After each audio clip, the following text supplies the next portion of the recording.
Assalamualaikum warahmatullahi wabarakatuh.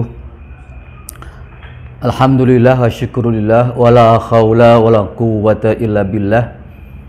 Asyhadu an la ilaha illallah wahdahu la syarikalah wa asyhadu anna sayyidana Muhammadan abduhu wa rasuluh shadiqul wa'dil amin. Allahumma salli wa sallim ala hadzal nabiyil karim wa ala alihi wa sahbihi ajmain. Amma ba'd. Kaum muslimin, saudara-saudara sekalian yang dimuliakan Allah,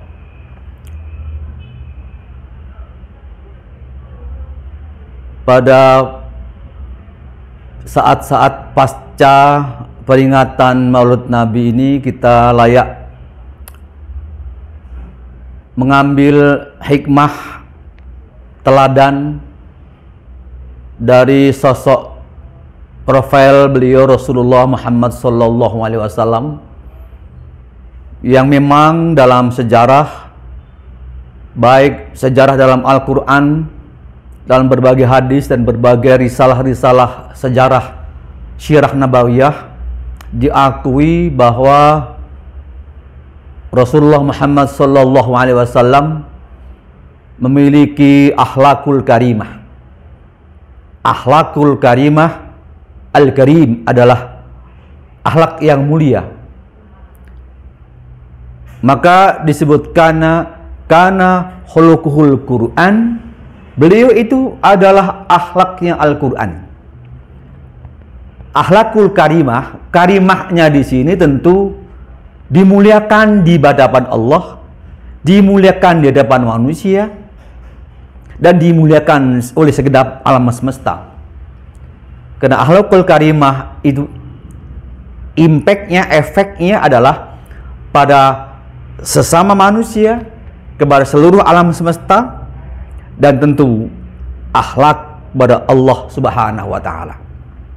Maka sudah saatnya, sudah pada pantasnya kita sebagai penerus risalah nabawiyah umat Rasulullah Muhammad sallallahu alaihi wasallam layak dan harus menjadikan sosok Muhammad Rasulullah sebagai teladan, uswatun hasanah pada etos kehidupan kita, pada pola hidup kita sehari-hari, pada zaman ini, pada dekade ini, pada era digital ini. Ada baiknya kita harus fokus pada mencontoh jejak langkah hidup dan akhlak Rasulullah Shallallahu Alaihi Wasallam. Mengapa demikian, saudara sekalian? Karena banyak contoh di muka bumi ini yang kalau manusia mengikuti contoh-contoh, teladan-teladan di luar sosok Muhammad, tentu banyak kemudian yang pada akhirnya dikecewakan. Pada akhirnya dia pada posisi yang terlantar dan posisi yang terhina karena dia mencontoh sosok yang sebetulnya awalnya diduga baik, diduga husnudzonnya baik, tapi bisa saja kemudian endingnya sosok itu, profil itu, orang itu mungkin berubah, akhlaknya berubah sehingga mengecewakan jamaah, mengecewakan umat, mengecewakan banyak orang. Sebagai contoh misalnya, orang yang mencontoh tokoh si A, tokoh si B, atau mungkin selebritis A, selebritis B. Pada awalnya mungkin dia hanya mengambil secara lahiriah, bagaimana penampilan beliau, bagaimana ucapannya, bagaimana. Tapi kemudian setelah sekian lama masuk dalam seluruh kehidupannya, satu demi satu endingnya ternyata mengecewakan. Karena ada banyak cacat, banyak celah-celah yang menjadikan akhlaknya jatuh kepada, mungkin bukan hanya jatuh kepada akhlak yang bejat, tapi mungkin jatuhnya adalah asfala safilin, akhlaknya jatuh menjadi bagian dari akhlakul hewaniyah, akhlak hewani. Karena memang manusia yang tidak mencontoh akhlak Nabi yang kana khuluqul Quran tadi, maka dia akan jatuh pada perilaku-perilaku hewani yang jauh dari syariat Islam, jauh dari syariat Rasulullah SAW.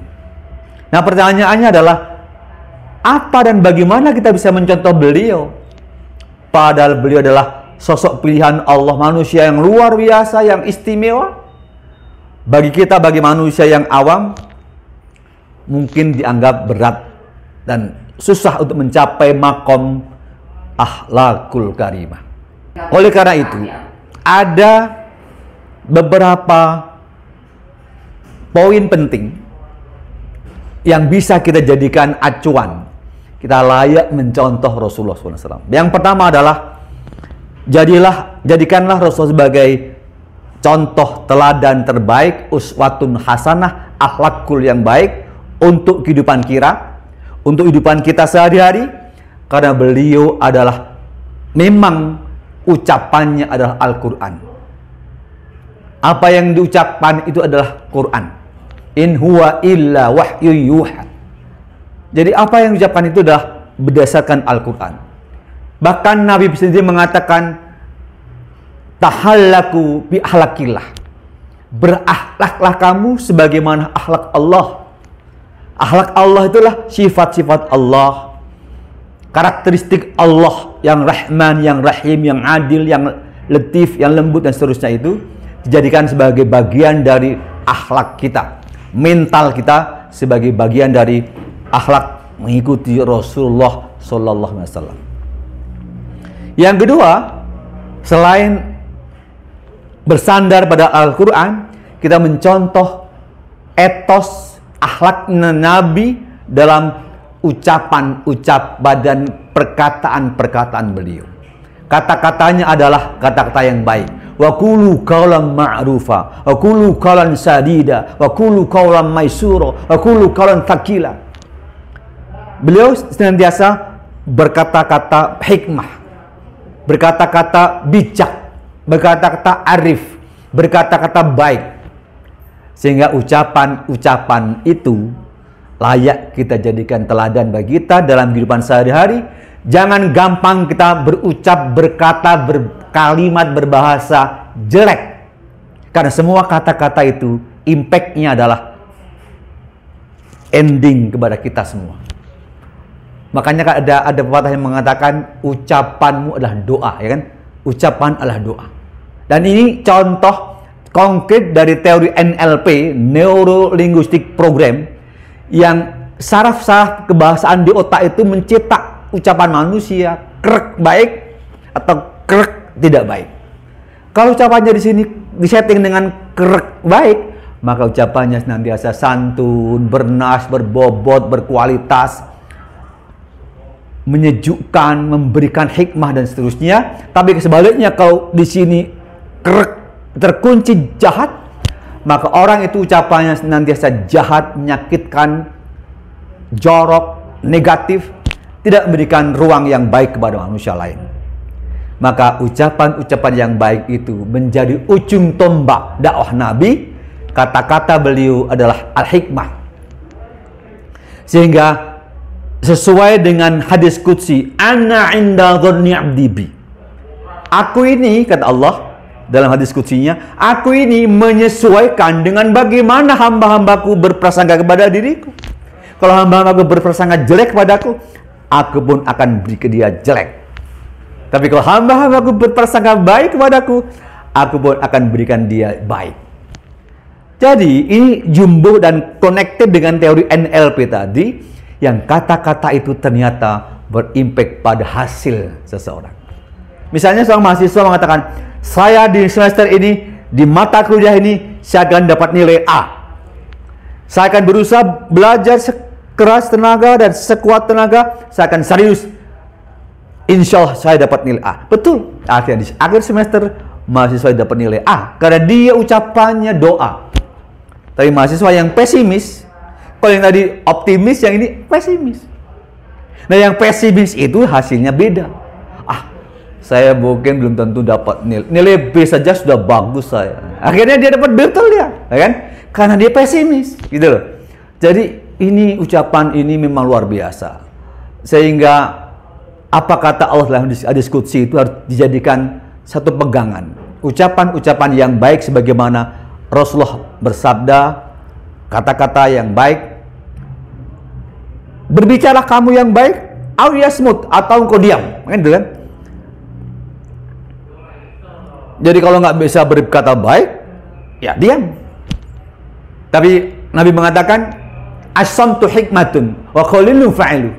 Diam itu bijaksana, tapi sedikit sekali yang mau mengamalkannya. Nah, begitu kan? Orang maunya bicara padahal nggak berkualitas. Itu dimensi pertama adalah ucapan beliau. Yang kedua adalah tentang perilaku keseharian sunnah beliau. Kita teladani sunnah beliau, sunnah dalam ibadahnya, sunnah dalam puasanya, sunnah dalam kiroahnya, berbagai sunnah rawatibnya, sunnah tahajudnya, sholatul lail dan sebagainya. Ibadah-ibadah sunnah itu layak kita jadikan tradisi kebiasaan kita mencontoh Rasulullah Sallallahu Alaihi Wasallam. Dan yang terakhir, yang ketiga adalah bagaimana kita meneladani etos ibadah Rasulullah Sallallahu Alaihi Wasallam. Ibadah dalam arti mahdoh, ibadah dalam arti khusus, maupun ibadah dalam arti luas. Bagaimanapun beliau adalah orang yang layak dijadikan contoh teladan dalam beribadah. Hari-hari beliau Masya Allah untuk Allah. Bahkan digambarkan dalam hadis, beliau malam-malam hari sampai bengkak kakinya, berdiri lama membaca surat-surat Al-Quran, hanya sholatul lail. Sampai munculnya ayat surat Ali Imran 190-191 itu lahir turun, asbab nuzulnya karena apa? Karena waktu itu Rasulullah di penghujung malam didatangi Bilal. Wahai Bilal, wahai Rasulullah, mengapa engkau masih beribadah seperti itu? Bukankah engkau sudah dijamin maksum oleh Allah dan seterusnya? Rasulullah menjawab, ada ayat yang datang, yang kalau orang membaca ayat ini akan mendapatkan kebahagiaan dan luar biasa. Dan kalau orang yang tidak membaca ayat ini mungkin akan menyesal. Apa ayatnya itu? Inna fi khalqis samawati wal ardh wa ikhtilafil laili wan nahari la ayatil ulil albab alladzina yadhkurunallaha qiyaman wa qu'udan wa 'ala junubihim wa yatafakkaruna fi khalqis samawati wal ardh rabbana ma khalaqta hadza batila subhanaka faqina 'adzabannar. Ini artinya apa? Rasulullah betul-betul memanfaatkan malam-malamnya untuk beribadah kepada Allah sampai penghujung malam mendekati subuh. Nah, kita sebagai orang awam, umat Rasulullah, umat Muhammad, ada baiknya kita belajar tarbiyah untuk bersungguh-sungguh mencapai sosok menteladan Nabi dalam kehidupan sehari-hari. Insya Allah manjadda wajada, betul? Manjadda wajada. Barang siapa yang serius sungguh-sungguh mencapai jalan itu, insya Allah akan dicapai dengan baik. Sebagaimana Allah mengatakan, walladzina jahadu fina lanahdiyanahum subulana. Barang siapa yang sungguh-sungguh menempuh jalanku, insya Allah akan aku permudah jalan itu. Amin ya rabbal alamin. Demikian saudara sekalian, lebih kurang mohon dimaafkan. Akhirul kalam, wassalamualaikum warahmatullahi wabarakatuh.